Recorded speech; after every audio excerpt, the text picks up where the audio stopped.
Notáveis empreendedores, terceiro episódio do 11Cast. Muito feliz em chegar no nosso terceiro episódio, na nossa terceira gravação. E hoje recebendo o Thiago Cardim, nosso parceiro, nosso cliente e, acima de tudo, nosso amigo, que tem uma história legal, uma história fantástica, vai te inspirar muito, principalmente na visão estratégica de negócio. Antes de fazer a apresentação do Thiago, eu estou na frente do CEO da Yukon, que em pouco tempo vai ser uma das empresas mais reconhecidas e maiores do Brasil no setor, eu não tenho dúvida disso, pela desenvoltura, a capacidade e a visão estratégica do negócio. Então, Thiago, muito prazer. Prazer é todo meu. Receber Uma aqui. honra aí ser convidado nesse grande podcast. Que é isso, cara, não é lindo. Então, galera, aquela salva de palmas pro Thiago aí. Obrigado.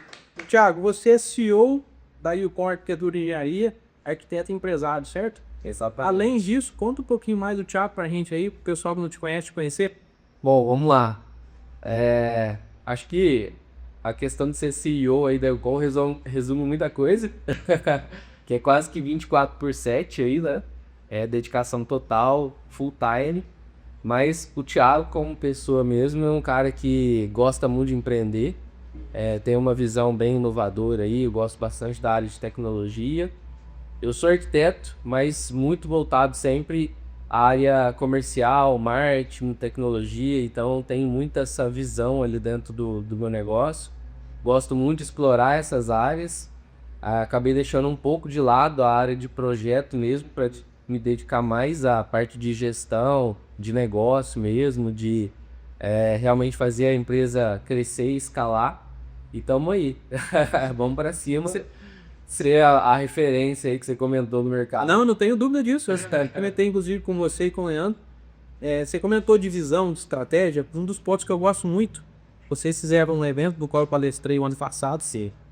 E você trouxe uma percepção muito interessante. Não quero que você fale disso agora, vamos deixar mais para uma outra pergunta, mas só para pegar esse insight. Você trouxe uma percepção muito legal em cima ali da gestão e tudo mais que a gente vai comentar aqui. E eu queria muito que você estiver assistindo, estiver ouvindo, que anote tudo que o Thiago vai falar, por conta não só essa percepção que você tem, mas pela facilidade que você consegue trazer isso aí ao todo. Ô Thiagão, qual foi a origem da Yukon? Como é que surgiu o nome e quando que você percebeu, na verdade, que esse modelo de negócio é um modelo de negócio legal, escalável, não só porque você é arquiteto, mas também pela sua percepção e o fato nos negócios, por favor. Legal. Bom, a Yukon já surgiu logo que eu estava me formando, né? Então, eu já tinha muito essa vontade de ter o meu próprio escritório. Trabalhava por conta, já tinha uma grande carteira de clientes logo na universidade mesmo. Eu trabalhava como autônomo ali, né? Mas eu já trabalhava diretamente com consultores incorporadores. Legal. Direto da faculdade. Direto da faculdade, já estava empreendendo sozinho ali. E aí sempre me teve essa ânsia, né, de querer ter pessoas junto comigo. Eu sempre visualizei uma empresa mesmo, de fato, consolidada, com muitas pessoas trabalhando em conjunto, a gente trabalhando em vários locais pelo Brasil. Eu sempre tive essa visão e essa ambição. E aí eu quis trazer outras pessoas em conjunto comigo, da mesma área, que eram amigos ali, conhecidos, aquele famoso family friends, pra gente conseguir constituir ali um escritório.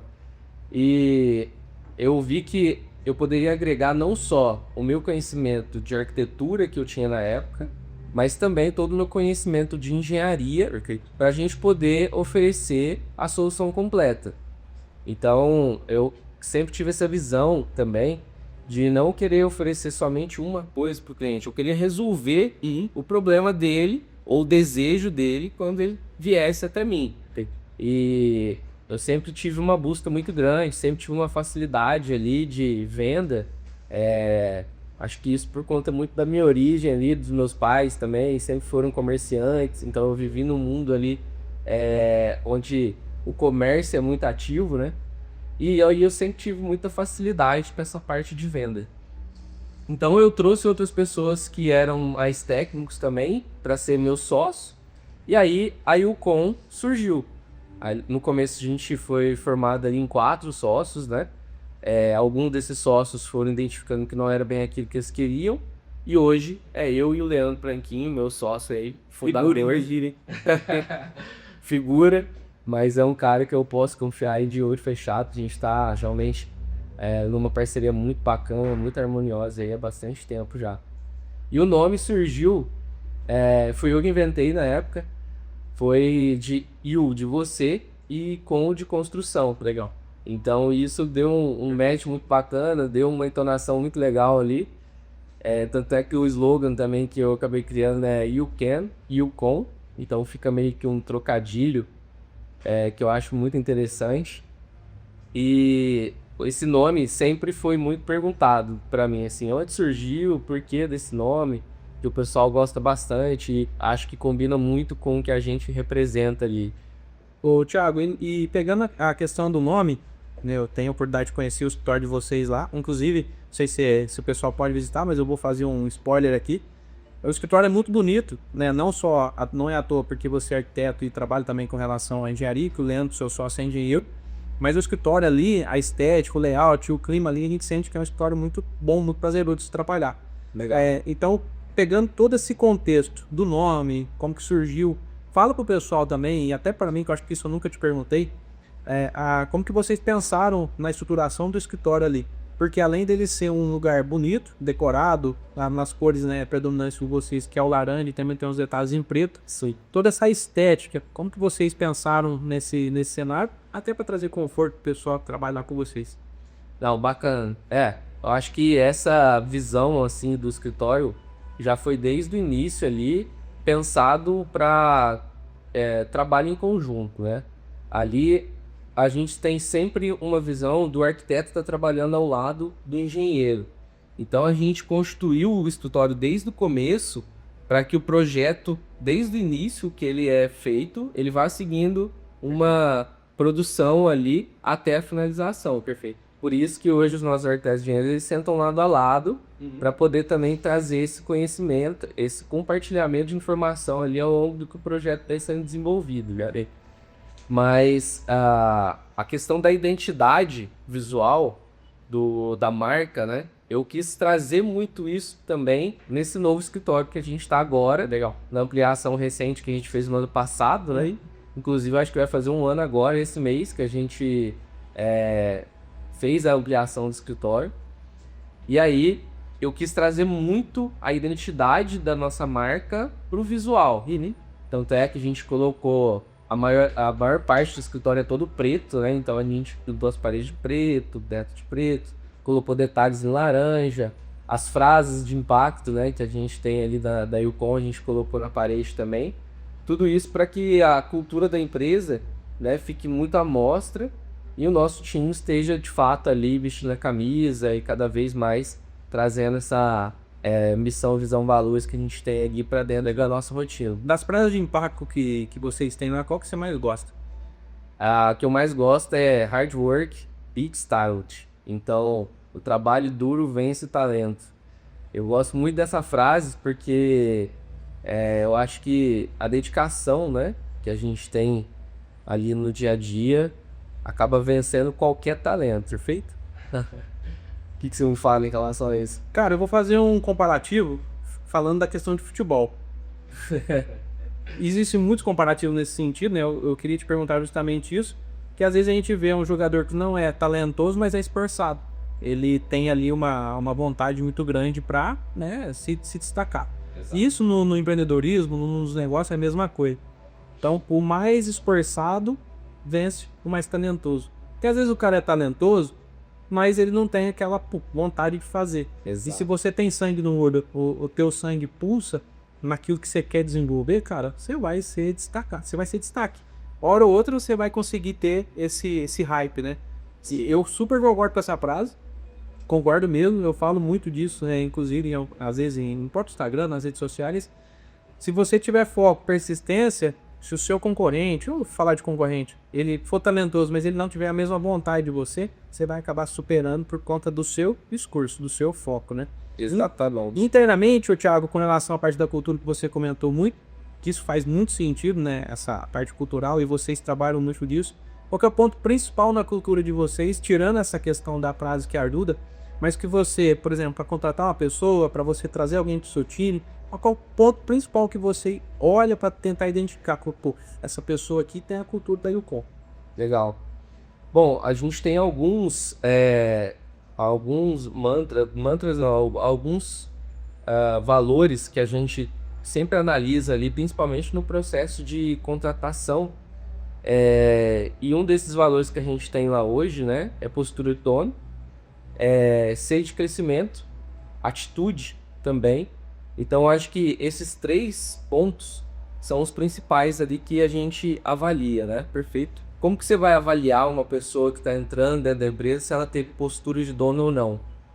Você vai perguntar para ela o histórico, né? Você vai perguntar para ela onde ela já trabalhou, quais foram as ações que ela fez dentro daquela empresa que fizeram com que ela se destacasse.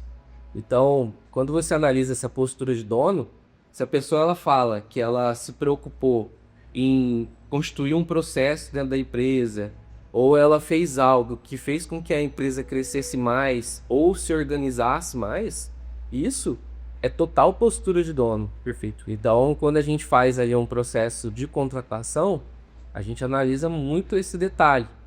Aí, sede de crescimento. Aonde a pessoa está querendo chegar? Qual que é a ambição dela? Né? Onde ela quer se constituir de fato com uma empresa, ou ela quer ficar ali e usar a empresa como trampolim, né? Então são coisas que a gente quer avaliar para que a gente possa de fato trazer essa pessoa para dentro da empresa com a cultura já mais formatada, né? Mais aceito com o que a gente acredita lá dentro. Porque senão não adianta a gente colocar alguém lá que não, ela vai entrar, vai cair naquela realidade, né, da empresa ali no dia a dia, e ela vai ver que não é bem aquilo que ela quer. E para nós isso não é interessante. Sim. A gente não quer que tenha uma grande rotatividade dentro da nossa empresa e também do nosso time. Então a gente quer pessoas que realmente acreditam, né? E que vão ter atitude para fazer as coisas acontecerem. E não ficar dependendo somente ali do coordenador, do dono da empresa, para que a empresa cresça, né? Para que a empresa funcione sem os sócios, né? Exato. Sem os caras que fundaram, né? Eu acho que isso, às vezes, o Thiago, dependendo da pessoa, falar, isso aí é balela. O olho do dono é quem guarda o boi, a boiada, alguma coisa assim, né? Existem prós e contras. Sim. Eu acredito muito que a partir do momento que você define futuro, que você alinha expectativa e que você entende, e principalmente o time também entende aquilo que nós estamos falando, que você está falando, e consequentemente onde todos podem chegar junto, não necessariamente a presença do dono tem que fazer com que a empresa funcione. Eu acho que quem fala esse tipo de frase, eu concordo em partes, mas tem muito aquela questão do dono, ele achar que é só ele que precisa tomar as decisões, entendeu? Exato. Aí ele não compartilha o que acontece de verdade dentro da empresa com os próprios colaboradores. O pessoal tem que adivinhar. Tem que adivinhar. Ou às vezes eles acham, eles supõem aquelas coisas. O dono às vezes não abre os resultados financeiros da empresa, ele não abre os problemas que acontecem dentro da empresa, ele não abre os ganhos que também acontecem. Então ele fica ali guardando tudo para ele. Aí com certeza a empresa vai depender somente dele, né? Então lá na Neofone a gente tem uma visão muito diferente sobre isso. A gente estabeleceu uma liderança lá de cada setor. E aí, esse setor, eles têm muita autonomia, esses líderes, eles têm muita autonomia para fazer modificações em processos, para tomar decisões quando problemas acontecem, para implementar coisas, entendeu? Para sugerir coisas. Então, eu sempre quis trazer muito essa autonomia para a liderança e fazer com que eles se sintam dono também. Porque a partir do momento que eles se sentem dono, pelo menos daquela equipe, daquele setor, né? E eles vão trabalhar para que aquele setor seja o melhor possível. Então, isso é algo que eu acredito que o empresário ele precisa se desmistificar um pouco, né? Precisa quebrar essa questão de não querer controlar totalmente tudo. né? Você tem que estar ali gerenciando, você tem que estar ali orientando, coordenando, sendo de fato um gestor e estabelecer líderes que vão estar ali também, fazendo com que as principais tomadas de decisões aconteçam dentro da sua empresa sem que dependa totalmente de você, entendeu? Tem um ponto, Thiago, vale a pena a gente destacar aqui, que é a questão de delegação. Ontem, acho que foi ontem, eu fiz uma reunião com um empresário de Campinas, alguma coisa assim. Falaram, tu tem um cara precisando de um suporte, de um rep, você não. Eu falei, pô, se eu conseguir, na hora, né? E a dificuldade maior é a delegação. Então, a classe empresária, no caso os empresários, eles têm essa dificuldade. E tem muitos empresários que falam assim, eu tenho que confiar para depois delegar. E é o inverso, na verdade. Você delega e confia, lógico. Você tem que entender se a pessoa tem perfil para fazer e tudo mais. Você tem que dar apoio, você tem que ver se os resultados estão conforme você espera. Ninguém vai fazer do jeito que eu faço, que você faz, que os meninos fazem. Ninguém. Cada um tem um jeito. Mas chegando no resultado que a gente espera, independente se for pro caminho A ou o caminho B, às vezes foi o caminho até mais rápido, mas que chegou no resultado, eu falo que estratégia é você conseguir o máximo de resultado com o mínimo de esforço. Então isso é muito relativo, inclusive, até de falar, mas eu tenho essa percepção. Primeiro, você entende se a pessoa tem perfil e tudo mais, então você delega e automaticamente você vai confiando, vai soltando um pouco mais a corda, né? Você vai trazendo. Então que eu vi algumas isso. Teve algumas até coisas assim lá na Elcom que foi muito engraçado, porque teve alguns líderes que até eles não conseguiam se imaginar líderes. Mas como eu já tinha alguns líderes formados, eu estava sempre analisando essa estrutura que a gente tinha lá de equipe, eu já ia identificando, né, aquela pessoa que ela é mais propensa a ser líder. Então, a gente tem um plano de carreira lá na Elcom que a gente separa o plano de carreira entre área técnica e área de gestão. E a área de gestão, eles têm um plano de carreira próprio, que é os líderes mesmo. Legal. E o líder pode sim começar um líder mais júnior, que tem um pouco menos de experiência na área de gestão. Então, como que foi essa visão, né? Você pode analisar ali a tua equipe que você tem, e aí você vê aquela equipe técnica, só que aquela pessoa que sempre é mais proativa, é aquela pessoa que sempre assume mais a responsabilidade, aquelas pessoas que de fato estão ali querendo mudar alguma coisa, estão sempre sugerindo alguma coisa. Essa pessoa, geralmente, ela vai ter um pezinho ali na parte de gestão. E às vezes ela nem sabe. Ela acha que ela é muito técnica e etc. Eu acho que não merece. Ela acha que não merece. Ou ela acha, às vezes ela tem medo também de coordenar uma equipe. Ela acha que ela não vai conseguir ser uma boa líder. E aí eu acho que o papel do empreendedor é você formar líderes também, entendeu? É você pegar aquela pessoa que às vezes tem um pouco de dificuldade e ensinar ela como que ela vai fazer a gestão, como que ela vai liderar uma equipe, como que ela vai monitorar seus resultados, né? E como que ela vai, por exemplo, também saber cobrar resultados da própria equipe ali, do time que ela está coordenando. Então, essa parte eu gosto muito, né? Porque eu vejo que a empresa, pelo menos a minha empresa, que é uma empresa de prestação de serviço, eu só vou conseguir, como diz o Juliano Dutra, escalonar ela se eu tiver líderes muito bem formados, entendeu? E aí só um detalhe para complementar ali o que você falou. A questão de delegação você tem que soltar o osso, né? No começo do escritório, eu era o arquiteto ali que fazia tudo. Era o arquiteto que projetava, era o arquiteto que vendia, era o arquiteto que filmava no vídeo, que gravava, era o arquiteto que geria o escritório, era o mesmo arquiteto que tinha que ir lá comprar o café da tarde, que tinha que comprar o papel higiênico, a toalha do banheiro. Então, assim, era a pessoa que fazia tudo.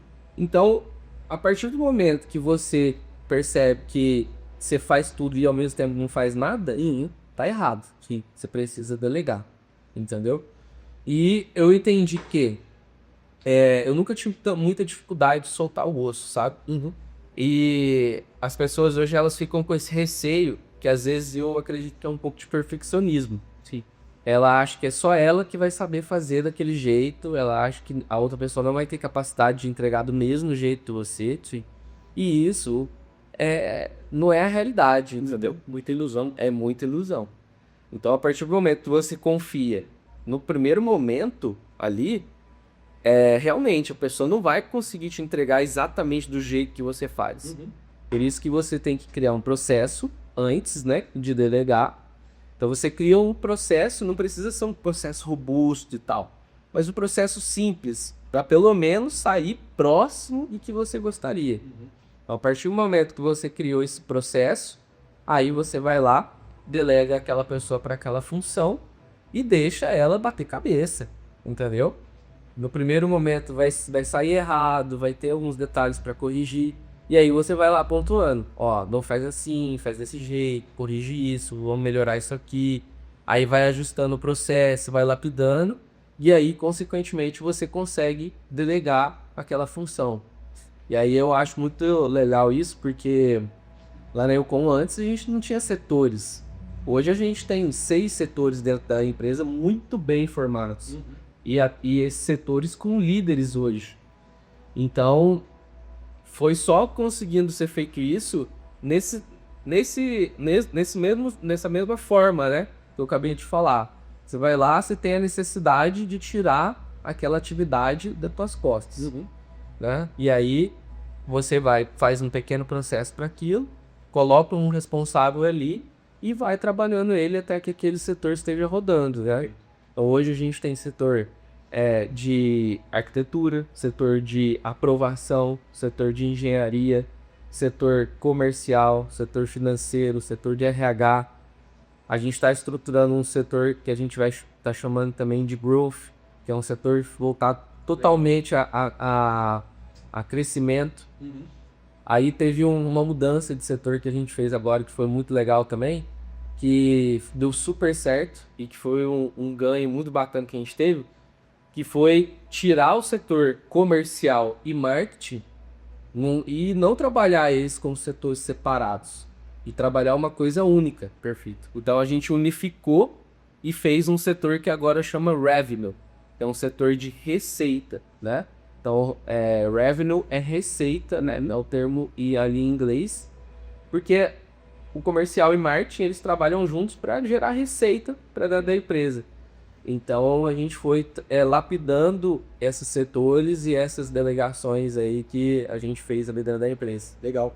Legal esse setor de grupo, depois você me conta um pouco mais dele. Ô, Thiagão, e o diferencial competitivo da Eukon? O que vocês enxergam que é o grande diferencial que vocês possuem? Legal. Olha, a gente tem alguns diferenciais que eu gosto de pontuar, mas o principal deles lá é de fato oferecer a solução completa que hoje a maioria dos escritórios de arquitetura e engenharia não possuem. Às vezes eles possuem partes, mas o nosso processo integrado lá é um dos nossos principais diferenciais. O cliente, ele entrar dentro do escritório, ele não precisar sair de lá buscando outros parceiros ou outras empresas para auxiliar em detalhes. Vou dar um exemplo para você. Você tem alguns escritórios que são focados em projetos de arquitetura. Alguns outros escritórios que são focados em projetos de engenharia. E às vezes esses escritórios de engenharia não fazem a obra também, só fazem projetos. Então, assim, o cliente, quando ele vai iniciar uma construção, ele já começa muito perdido. Porque quando você fala em construir, é muitos detalhes, são muitos medos, são muitos receios, o investimento é muito alto. E aí a pessoa, ela fica ali um pouco com frio na barriga, né? De já dar o primeiro passo errado. Aí quando ela vai diretamente no escritório que só faz projeto de arquitetura, na minha opinião, ela já começa ali de uma forma que ela tá mais sucinta a dar errado. Porque muitas vezes o arquiteto que trabalha só com arquitetura, ele não tem muito conhecimento de engenharia. E são áreas que trabalham totalmente em conjunto, entendeu? E aí, o cliente durante a obra, ele pode se frustrar lá na frente, porque esse arquiteto às vezes não se comunicou muito bem com o engenheiro, ele não teve uma troca de informações ali dos projetos, Às vezes o arquiteto não vai auxiliar muito o cliente ao longo da construção também. Então acaba que é um desafio muito maior para o próprio cliente gerenciar tudo isso. Um arquiteto, um engenheiro, uma empresa que vai construir. Então isso acaba fazendo com que ele fique tendo que lidar com muitas pessoas, muitas empresas diferentes. Então nosso maior diferencial foi integrar tudo isso e o cliente ele resolver tudo dentro da UPOM mesmo. Perfeito. Você é arquiteto, Leandro é engenheiro, certo? Exato. Então essa junção, na verdade, não só da forma como vocês se combinam, mas também no raio diferente, né? Você tem o seu know-how e ele tem o dele, e vocês fazem essa junção. Eu trabalhei um pouco, não muito, na área de construção civil, eu fui pintor de parede. Não parece, mas eu fui. E sim, ainda lembro algumas coisas ainda, inclusive aqui no escritório eu tinha de vontade de blindar, mas ele não vou mexer com isso, senão eu não tenho mais paciência. Mas eu vi que você deu um espetáculo. Então, às vezes, por exemplo, você vê um recorte que tá errado, alguma coisa torta. Sim. Então a gente tem essa percepção, né? Com certeza. E o meu sogro é da construção civil, né? Tudo mais. E de vez em quando a gente conversa muito pouco com relação a isso, né? De construção e tudo mais, com outras pessoas também. A dificuldade é justamente essa. Às vezes o arquiteto não tem a comunicação com o engenheiro ou com o consultor e vice-versa, então vira aquele bolo, né? E sempre teve um embate também, né? Exato. O arquiteto com o engenheiro, aquela briga. O pessoal não se combina muito, Thiago? Olha, lá na Yukon pra nós é muito tranquilo, né? É harmonioso, porque a gente tá trabalhando todos juntos aí. Mas quando tem arquitetos e escritórios separados, tem esse conflito. Qual que é o principal conflito? É a falta de comunicação.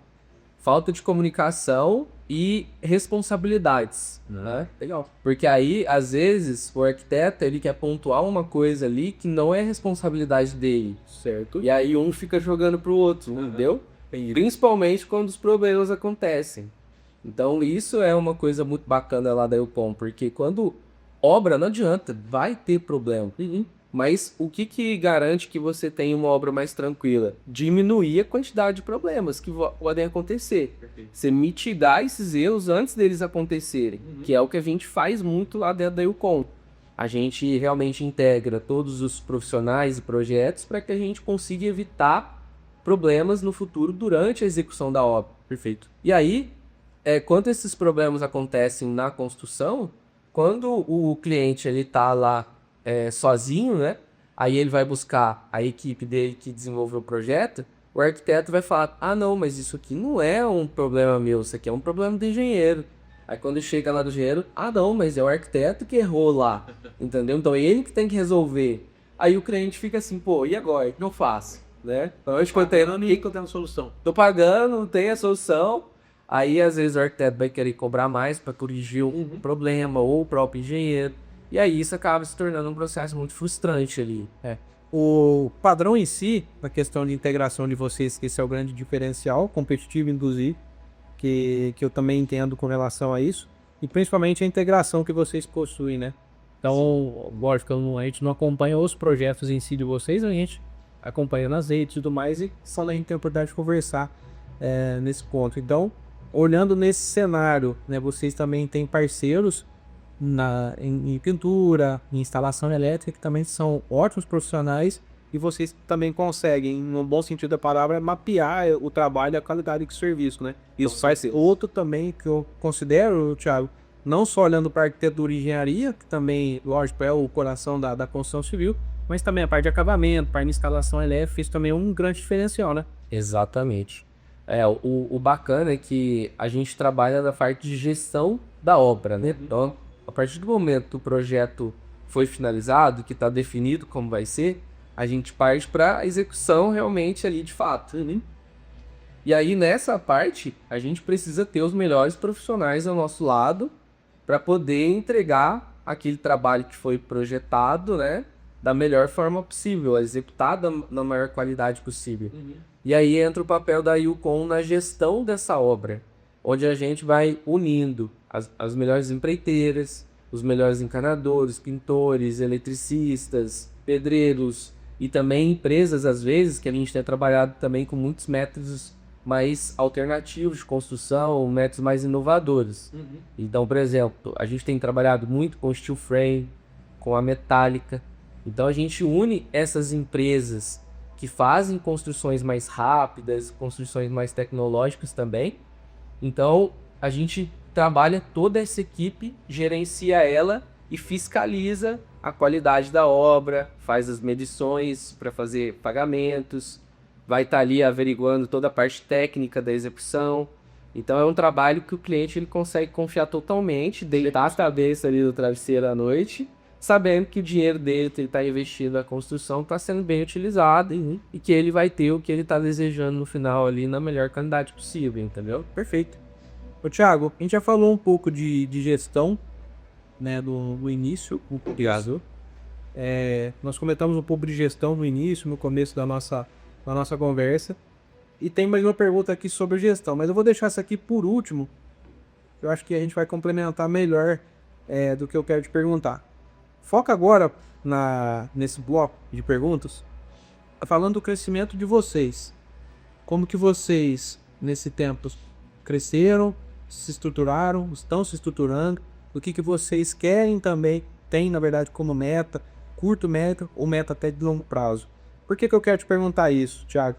Eu quero que as pessoas, ao assistir nesse episódio, talvez se não te conhece, entender que além de vocês terem um baita do escritório de uma empresa de arquitetura e engenharia, vocês são estrategistas do negócio. Sim. Então, bem no comecinho aqui, quando eu fiz a tua apresentação, nós falamos daquele evento que vocês fizeram ano passado, no qual eu tive a honra de palestrar. Então, traz essa concepção sua de crescimento da empresa, atrelando tudo isso, Thiago, porque acredito muito que não só de te ouvir, mas pessoas que tiverem a oportunidade de conhecer você pessoalmente, entender que você tem muito essa mesma estratégia do negócio. Então, na parte do crescimento que você já construiu, que vocês vão construir agora também, daqui para frente, cada vez mais, se Deus quiser. Não, maravilha. A Yukon, ela nunca foi Como eu tenho muito essa visão, assim, a longo prazo, eu sempre acreditei muito no longo prazo. A gente tá ali, de fato, subindo degrau por degrau e cada vez mais a gente construindo uma empresa sólida e principalmente um ecossistema.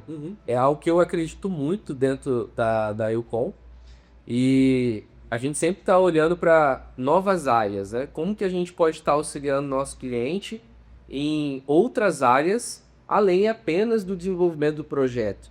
Então, no começo, a gente estava lá, só projeto. A partir do momento que a gente entrou mais no digital, que a gente conseguiu alcançar várias cidades pelo Brasil, inclusive hoje a gente está em 70 cidades pelo Brasil, na verdade são mais de 70, são mais de 50 condomínios que a Yukon está presente hoje pelo Brasil, principalmente no Sudeste, né? Mas a gente tem projeto também ali na Bahia, no Paraná, então a gente está estendendo cada vez mais ali a nossa parte geográfica aí, alcançando novos estados e novas cidades também. Legal. Então, o principal ponto que eu vejo é a construção de um ecossistema mesmo. O evento que você mencionou, por exemplo, ele fez parte desse ecossistema, da gente unir empresários que são clientes da Yukon, que são parceiros, para poder ganhar um conhecimento ali em conjunto com a nossa equipe, porque já era um evento ali que a gente fazia para a equipe e a gente quis externalizar isso e trazer outras pessoas de fora, convidados também, etc. Então, o evento, ele é parte desse ecossistema. Assim como a gente tem feito eventos digitais também, inclusive a gente teve um na semana passada, que foi na quinta-feira, onde a gente convidou um especialista de steel frame para educar as pessoas que nos acompanham e os nossos clientes também, para poder enxergar novos métodos de construção, entendeu? Então, isso foi um sucesso muito grande. Realmente foi uma coisa ali que a gente acertou muito, que a gente conseguiu trazer um conhecimento para as pessoas que estão ali nos acompanhando, entender e enxergar realmente uma possibilidade diferente, que existe uma forma de construir que é mais segura, que é mais tecnológica, que é mais assertiva, que é mais rápida, entendeu? Então, a gente está sempre tentando trazer essa construção desse ecossistema de alguma forma. Legal. E aí, pensando mais a longo prazo, qual que é o nosso objetivo como empresa, né?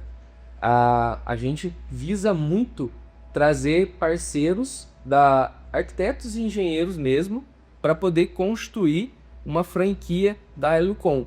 onde a gente vai conseguir cada vez mais estar próximo do nosso cliente. Então a gente precisa trazer essa proximidade cada vez mais. Porque como a gente está realmente atuando num cenário mais nacional, e o nosso escritório fica em uma cidade apenas, isso acaba dificultando um pouco a questão logística.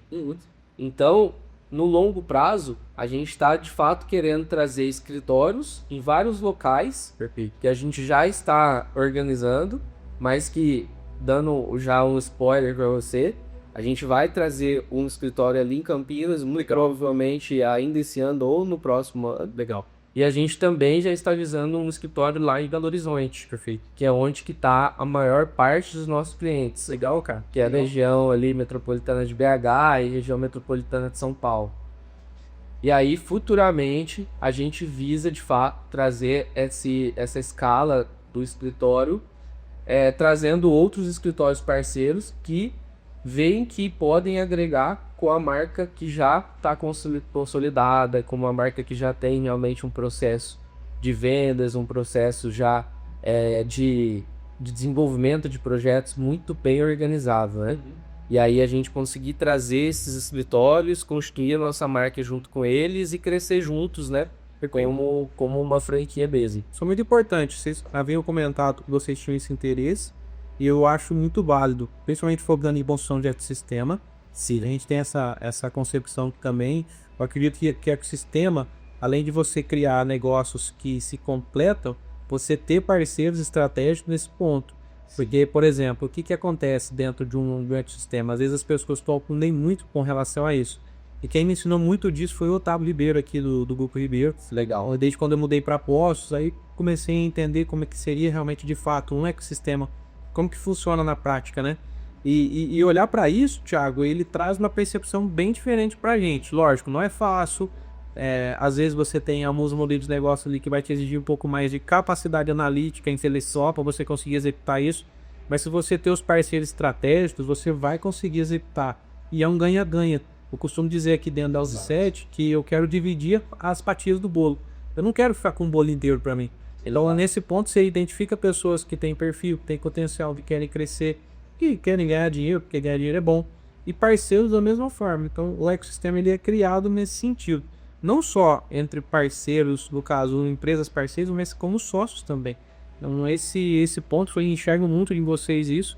Que Deus abençoe essas novas unidades aí, que sejam muito sucesso quanto a primeira e que sejam várias aí pelo Brasil, porque, como eu disse no começo, vocês vão crescer demais, vocês vão ser reconhecidos nacional, não tenho dúvida disso, ainda mais. Se Deus quiser, vamos trabalhar com isso e estar realmente ali se debruçando em cima disso para que aconteça. E vai acontecer, Thiago, pode ter certeza. Porque tem um negócio muito forte. Eu falo para as pessoas que eu tenho muita facilidade de por exemplo, o santo bateu, entendeu? Sim. De sentimento, sensitivo, na verdade, com relação às pessoas. Quando a gente olha pessoas em conjunto, em grupos, se o olho brilha e se tem uma capacidade de falar com leveza e ver que você quer crescer, mas também para construir pessoas junto com você, isso está muito certo. E lógico, levando Deus à frente, né? Acho que isso, né, é o ponto principal. Com certeza. Ô, Thiagão, mercado e tendências. Eu vou te fazer uma pergunta, talvez porque eu não entendo, tá? Mas eu quero que você responda aí da forma como você achar melhor. Eu quero que você fale do mercado e tendências do ramo de engenharia e arquitetura, mas eu quero trazer impressão 3D. Eu fico vendo às vezes alguns vídeos, o pessoal que constrói casa em impressão 3D, cara louco, funciona? Como é que é esse negócio aí? Porque eu tenho curiosidade de conhecer assuntos aleatórios, né, diversos, não só do meu nicho. E eu quero comprar uma impressora 3D para fazer objetos para casa, alguma coisa assim, eu tenho essa curiosidade. E eu fico vendo às vezes construção. Como é que funciona isso na construção? Você acha que no Brasil isso daria certo? Demora um pouco? É aquela questão, né, igual carro elétrico. O Brasil está preparado para carro elétrico? Uns falam que sim, outros falam que não. E olhando para o mercado de tendência de vocês, olhando para a impressão 3D, como que você avalia isso? Então, legal. Bom, esse é um ponto que a gente tem discutido muito lá com os clientes hoje. E o bacana da gente estar conseguindo expandir o nosso escritório para várias cidades diferentes é porque a gente percebe que a cultura do Brasil, ela é uma cultura muito tradicional, mas quando você expande para outras cidades, as pessoas também estão mais aptas a testar novas formas de construir, sabe? Perfeito. E de um tempo para cá, né, com a tecnologia foi aumentando, começou a surgir muitos outros métodos construtivos ali, né, para você fazer uma construção, uma casa, um prédio, etc. E a impressão 3D, ela veio dentro desse leque aí de possibilidades. A impressão 3D é um dos métodos de construção mais recentes. Ainda não existe tantas normativas, né, para serem feitas as construções dessa forma, como outras que já estão no mercado há mais tempo. Mas funciona sim, e tem cada vez mais crescido isso, principalmente quando a gente fala de construir em escala. Perfeito. Então, para construtoras e incorporadoras, esse vai ser o melhor dos mundos, né? Porque você pega uma impressora que ela fabrica uma casa ali em torno de 15, 20 dias, ela faz toda a construção impressa, sem necessitar tanto assim de mão de obra, né? Que hoje tá sendo um dos nossos maiores desafios, né? Não só no Brasil, como no mundo todo, por questões de a internet vir e oferecer muitas possibilidades de trabalho, e as pessoas ali que trabalhavam no âmbito da construção civil, elas preferirem mais tentar algo na internet do que algo que exige mais esforço, que você tá ali às vezes mais propenso a ficar numa chuva, no sol e etc, trabalhar levantando peso e etc. Então, essa falta de mão de obra é algo que está prejudicando muito a parte da construção civil, e por isso que está surgindo esses métodos de construção mais tecnológicos, né? E a impressão 3D é muito bacana, porque aí você vai lá no canteiro da obra, instala aquela máquina, né, que vai fazer a impressão ali da sua casa, por exemplo, e essa máquina ela vai seguir um trajeto onde ela vai dispensando uma argamassa, que é basicamente um concreto, essa argamassa ela vai sendo distribuída ali nas paredes, como se estivesse imprimindo o filamento da impressora 3D aí de objeto. Só que ao invés de ser o filamento, né, de plástico, é o concreto. E fica firme? Demais. É uma parede de concreto, basicamente, né? Então ela é até mais rígida do que a própria alvenaria, porque é concreto puro ali. E ferragem que vai na construção? Você vai colocando também Sim. algumas ferragens. Mas a própria parede, ela é autoportante. Então o que quer dizer isso? A parede sustenta a estrutura da casa. Então não é igual, por exemplo, com concreto armado, que você tem os pilares, né, todos os esforços, o peso da estrutura sendo concentrado nas pontas, nos pilares, nas vigas. É como uma coisa mais uniforme, Mais distribuída. mais distribuída. Legal, Exatamente. E aí a própria parede faz parte dessa estrutura. Legal. Só que a impressão 3D ela ainda tem alguns desafios, né? Os principais desafios dela é terrenos com topografia muito difíceis. Como que você vai conseguir instalar uma máquina ali para fazer essa impressão? Então, você consegue, por exemplo, vir... De toda forma, não vai ter como você fugir do concreto armado tradicional. Que você tem que acertar o terreno, às vezes com uma estrutura, para depois essa máquina vir instalada em cima dessa estrutura e dali para cima ser feita a impressão 3D. Eu tô imaginando fazendo de Vinolândia, que é por murro. Aí como é que você deixa a máquina inclinada ali, né? Vai ser uma casa torta. Aqui em Minas é só morro. Agora, esse tipo de coisa ela funciona mais quando o terreno é mais plano, quando a construção são casas mais térreas, entendi. Quando a casa já parte para 2 pavimentos, já é outro desafio, entendeu? Então, o sistema de impressão 3D tem muitas limitações ainda. Mas a gente tem outros métodos que a gente tem falado muito lá no Eupon, que eu acho que pegando esse gancho seu é bem legal a gente falar sobre isso, que a gente tem cada vez mais trago possibilidades para o cliente, certo? Então hoje a gente tem uma gama muito grande ainda do tradicional, que as pessoas elas ainda são muito conservadoras, o brasileiro ele ainda gosta de bater na parede, sentir que é firme, mas a gente tem trago cada vez mais também a questão do steel frame como uma possibilidade, e eu enxergo no futuro da construção no Brasil e no mundo que as pessoas elas não vão trocar o método de construção simplesmente porque é novo, etc. Mas por necessidade, por questão de mão de obra, elas vão ser obrigadas a aceitar um novo método de construção. E custo também, né, Thiago? Custo também. Mais reduzido, né? Exatamente. Hoje, por exemplo, você tem alguns métodos que conseguem trazer uma redução de custo. A impressão 3D, ela é uma construção que ela tem um custo mais reduzido. Porque aí você não tem tanto custo com mão de obra, você também tem uma construção que é mais leve por ser térrea, entendeu? Aquela construção também EPS que tá vindo com bastante força, que é o isopor, sabe? EPS, chama.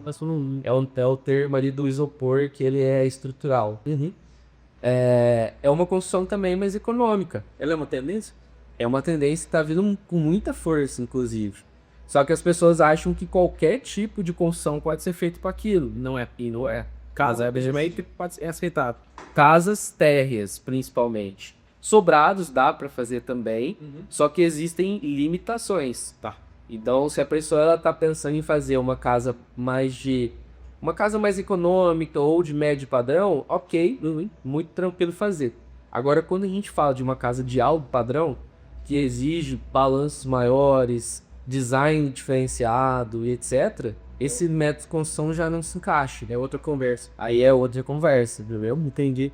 E você acha que isso vai encaixar cada vez mais no Brasil para construções mais simples, como você comentou, ou ainda o pessoal vai preferir a alvenaria tradicional? Na minha opinião, não vai e, assim, já está acontecendo, entendeu? A questão da internet ajudou muito a divulgação desses métodos construtivos alternativos. Legal. E aí, quando a pessoa ela vê que existe uma forma de construir que é mais rápida e mais econômica, vai embora, entendeu? Legal. Ela vai querer fazer isso. Claro que é que não eu te falei. Existe ainda aquelas pessoas que são mais conservadoras, que têm receio de fazer uma construção ali e futuramente se decepcionar ou se arrepender, porque a gente fala de um investimento alto, mesmo sendo uma construção mais econômica, ainda assim é um investimento alto. E aí as pessoas têm um certo receio de se arrepender. Mas a gente está querendo cada vez mais, lá com desmistificar isso. Perfeito. Entendeu? De que são métodos construtivos, que existem normas, que existem realmente garantias de que vai ser uma construção muito durável, assim como a construção tradicional. Perfeito, entendeu? Perfeito.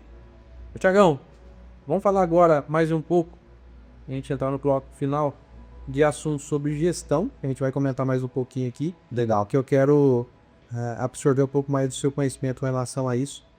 Então vamos falar da gestão de vocês. A gestão versus a técnica. Você tem o know-how em arquitetura, o Leandro tem o know-how em engenharia, e vocês juntos fazem a gestão do Ailcom. E o sucesso que vocês estão alcançando é graças à gestão, à visão estratégica que vocês têm. Então vamos associar gestão e técnica. Como que vocês fazem esse jogo acontecer lá no Ailcom? Vamos lá. Essa parte é algo muito legal, porque existe uma diferença muito grande entre parte de gestão e técnico.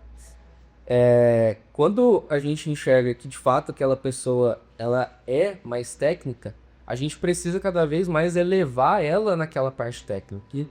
Porque na parte de gestão, às vezes ela não vai ter de fato uma habilidade para conseguir se comunicar com outras pessoas com maior facilidade. Às vezes ela não é uma pessoa muito comunicativa. Então, aquela pessoa técnica, geralmente, ela é mais focada naquele assunto em específico, né? E ela se capacita cada vez mais naquilo. Perfeito. Então, lá no Ailcom a gente separa muito bem isso, porque a gente quer ter grandes arquitetos e engenheiros muito capacitados e especializados, e a gente quer ter grandes gestores muito capacitados em gestão e liderança, né? Perfeito. Então, essas principais diferenças são o que a gente enxerga muito bem lá. Por isso que o nosso plano de carreira, ele foi construído para isso. Então, quando a gente pega o nosso plano de carreira, eu acho que vai ficar até mais claro para a gente falar sobre esse assunto, pegando esse gancho. O nosso plano de carreira ele sempre foi muito difícil de ser construído, mas agora eu acredito que ele está muito bem formatado. Porque a gente pegou o arquiteto, por exemplo, e construiu um plano de carreira para ele. Nesse plano de carreira, ele vai conseguindo crescer em níveis. Perfeito. E esses níveis, muitas vezes, eles não são níveis muito grandes também, que ele tem que dar um salto gigantesco para ir para o próximo nível. Ele tem que dar pequenos saltos de capacitações para que ele possa chegar no próximo nível. Porque aí ele fica mais motivado a querer evoluir dentro da empresa. Porque senão fica algo muito distante, ele vai querer buscar algo em outro lugar que vai estar mais fácil para ele e que às vezes ele vai ter uma progressão pequena de salário, entendeu? Então, a gente construiu o nosso plano de carreira com níveis mais fáceis de ser atingidos. Mas também entra na parte técnica. Ele não precisa só ter tempo de carreira da empresa, como ele precisa ter as capacitações que a gente exige. Então, se ele é um arquiteto, por exemplo, nível 1, ele vai ter que ter as capacitações mais básicas. Perfeito. A partir do momento que ele for para o nível 2, ele já precisa ter uma capacitação ali mais específica. Às vezes um aprendizado num software específico, uma técnica específica, entendeu? Legal. E aí ele vai evoluindo. E aí os nossos últimos níveis são onde a gente exige de fato uma pós-graduação, algo realmente que ele vai ter que vai exigir mais dele, né? Um prazo maior de conhecimento dele, um investimento maior dele também, para conseguir ter esse conhecimento. Perfeito. Então é legal porque aí a gente conseguiu deixar muito mais acessível o plano de carreira. Mais palpado. Exatamente. Isso é importante. E aí, nesse lado técnico, então, a gente separa nesse formato, né? E na área de gestão, a mesma coisa. Então, o líder, ele começa lá, nível 1. Aí, vamos supor, ele tem que ter capacidades mínimas de gestão. Então, ele precisa saber uma planilha Excel, ele precisa saber constituir indicadores, né? Indicadores básicos. Ele precisa ter, no mínimo, algumas habilidades de comunicação. Aí, a partir do momento que ele vai para o nível 2, ele já precisa saber um Excel mais avançado. Ele precisa se capacitar numa comunicação mais assertiva, entendeu? Ele precisa saber desenvolver, às vezes, um relatório em dashboard para conseguir trazer métricas e indicadores para dentro da empresa. Então ele vai melhorando essas capacitações dele e ele vai ganhando mais incentivo a partir do momento que ele vai progredindo ali no seu cargo, né? Entendeu? Como se fosse peso, né? Atingiu o peso, uma responsabilidade, possibilidade de crescer. E assim por diante, né? Exatamente. Ô, Thiago, qual que é o conselho que você passa para quem quer empreender? Pode ser um conselho, uma frase, enfim, abra o coração aí, porque todo mundo que está vendo aqui, eu sempre gosto de finalizar nesse sentido. Você pode usar a tua experiência, tua visão, tua concepção, erros, que é natural a gente errar pelo caminho, e dos erros a gente aprende.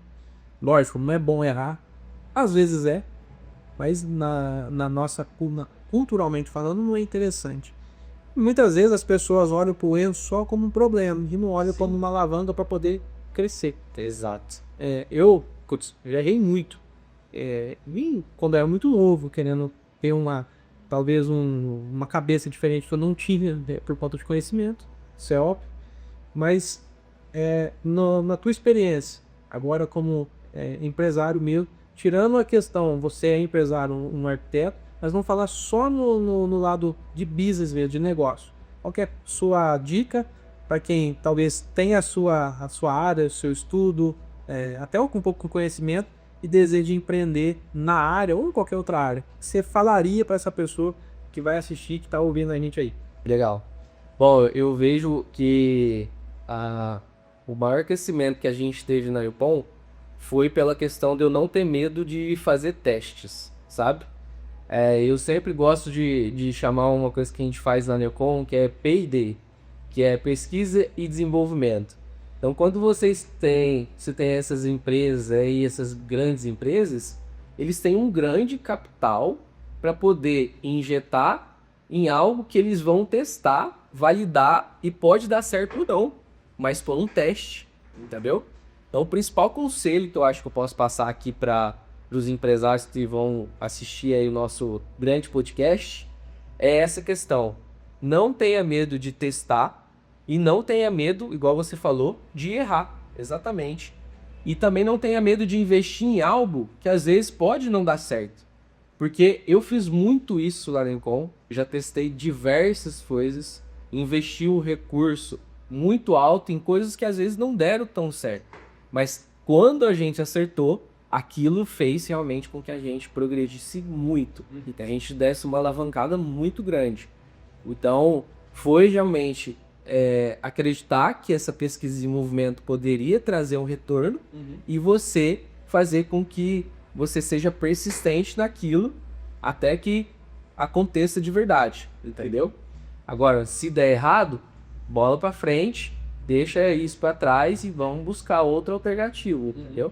Então, o principal conselho que eu acredito que eu posso trazer aí para os empresários é não tenha medo de fazer e implantar uma pesquisa em desenvolvimento de alguma coisa que às vezes você acredita e você acredita que aquilo vai trazer um sucesso, uma mudança ali para a tua empresa e que vai mudar o cenário aí para vocês aí a longo prazo. Para contextualizar, Thiago, empresa funciona em cima de teste e mensuração. Exato. Então, se você não testar e não medir, você não vai saber se vai dar certo ou não. E ficar no e se? E se eu tivesse feito? Cara, lógico, você tem que fazer uma avaliação. Vai prejudicar a minha empresa, a minha equipe, o cliente? Lógico, alguma coisa nesse sentido. Testa e mede. Porque só assim, cara, que você pega, por exemplo, grandes empresas. As grandes empresas até hoje elas testam. E cada vez mais testam. Exatamente. Quanto maior fica, mais testa. E mais mensura. Você comentou de indicadores, né? Que o pessoal da gestão, os líderes, eles depois vão ter que ter essa capacidade analítica na parte de indicadores para conseguir, de fato, entender. E a parte de indicadores, eu falo que contra dados não há argumentos. Sim. Quanto mais você testar e conseguir mensurar isso de uma forma, talvez numérica, com indicadores, para você colocar e clarear a sua visão, você vai saber se você está no caminho ou não. Então, em startup a gente usa muito isso, né? Pivotar. Às vezes, você talvez não tenha um negócio que é uma startup, mas aí você pode pivotar. Você pode mudar a direção, pode mudar a rota. Se eu não me engano agora, depois, se você souber me corrija, por favor, até as pessoas podem deixar nos comentários, a Samsung, se eu não me engano, vendia creme, alguma coisa assim, né? Cara, os caras são uma gigante da tecnologia. Exato. Então, por quê? Eles testaram, talvez identificaram que aquilo não ia ser interessante e mudou a rota. Eu não sei se é exatamente a Samsung se é isso, mas me veio Ontem eu estava vendo até inclusive a história da BYD. E na história da BYD, antes eles eram fabricantes apenas de baterias. Eles começaram com fabricação de baterias, copiando outras empresas. Então eles não quiseram também reinventar a roda, eles copiaram outras empresas e construíam baterias. E o dono lá da BYD, ele teve a visão de implementar baterias nos carros. E quando ele teve essa visão, a empresa, basicamente os acionistas, a maioria deles saíram fora, porque eles não acreditavam nisso, mas ele bateu dessa tecla. E hoje é realmente a pioneira ali, junto com a Tesla, na questão de carros automotivos eletrificados, né? Então, ele acreditou muito na questão disso, aí ele injetou uma grande quantidade de investimento da empresa para esse teste, para essa validação, e aí, olha onde eles estão hoje, né?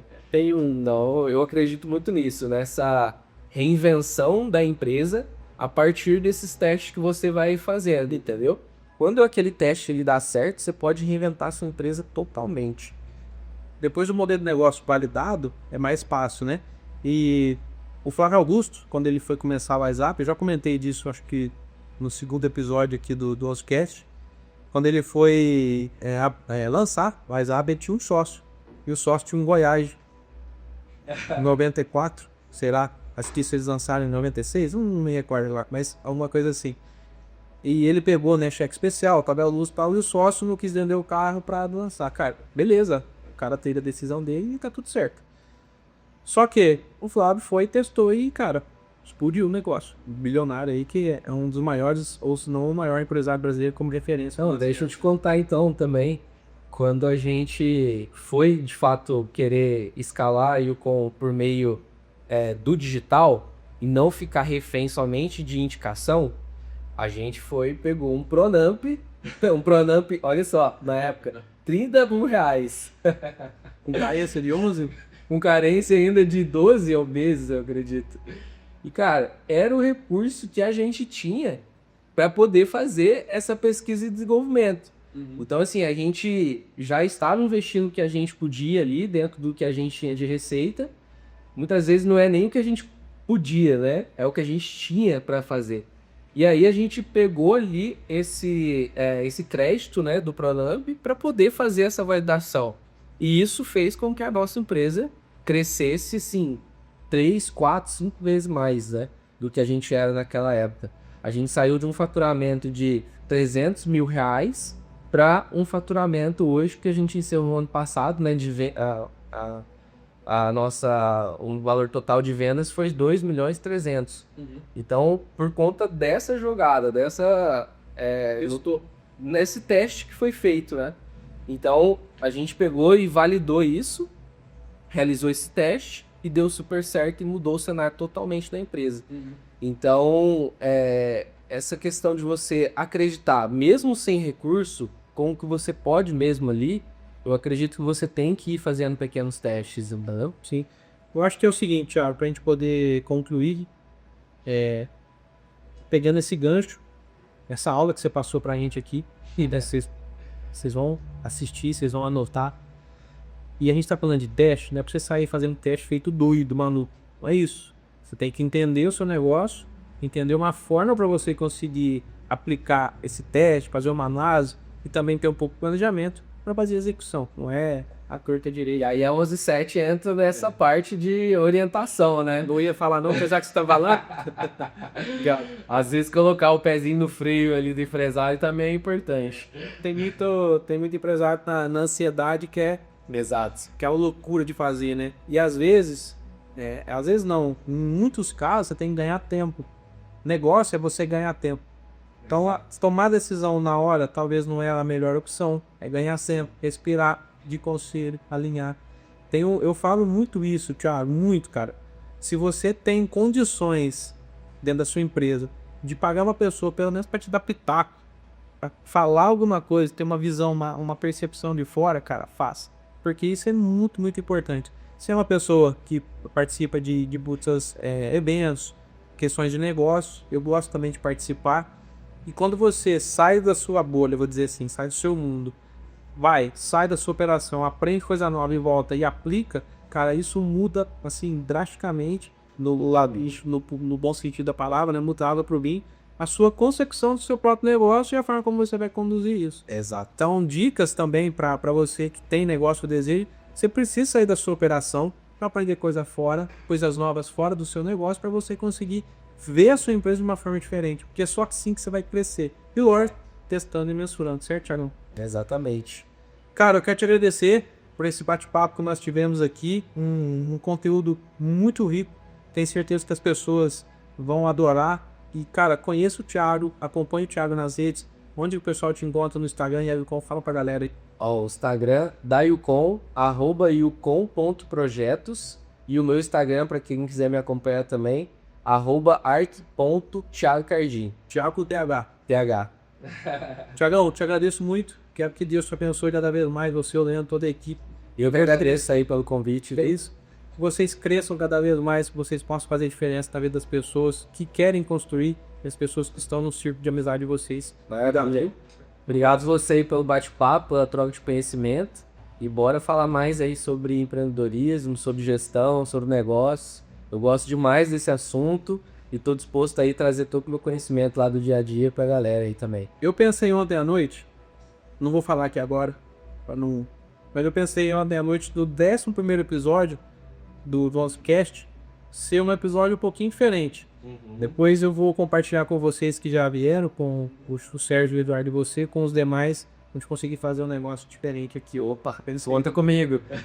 Pessoal, aquela salva de palmas pro Thiagão aí.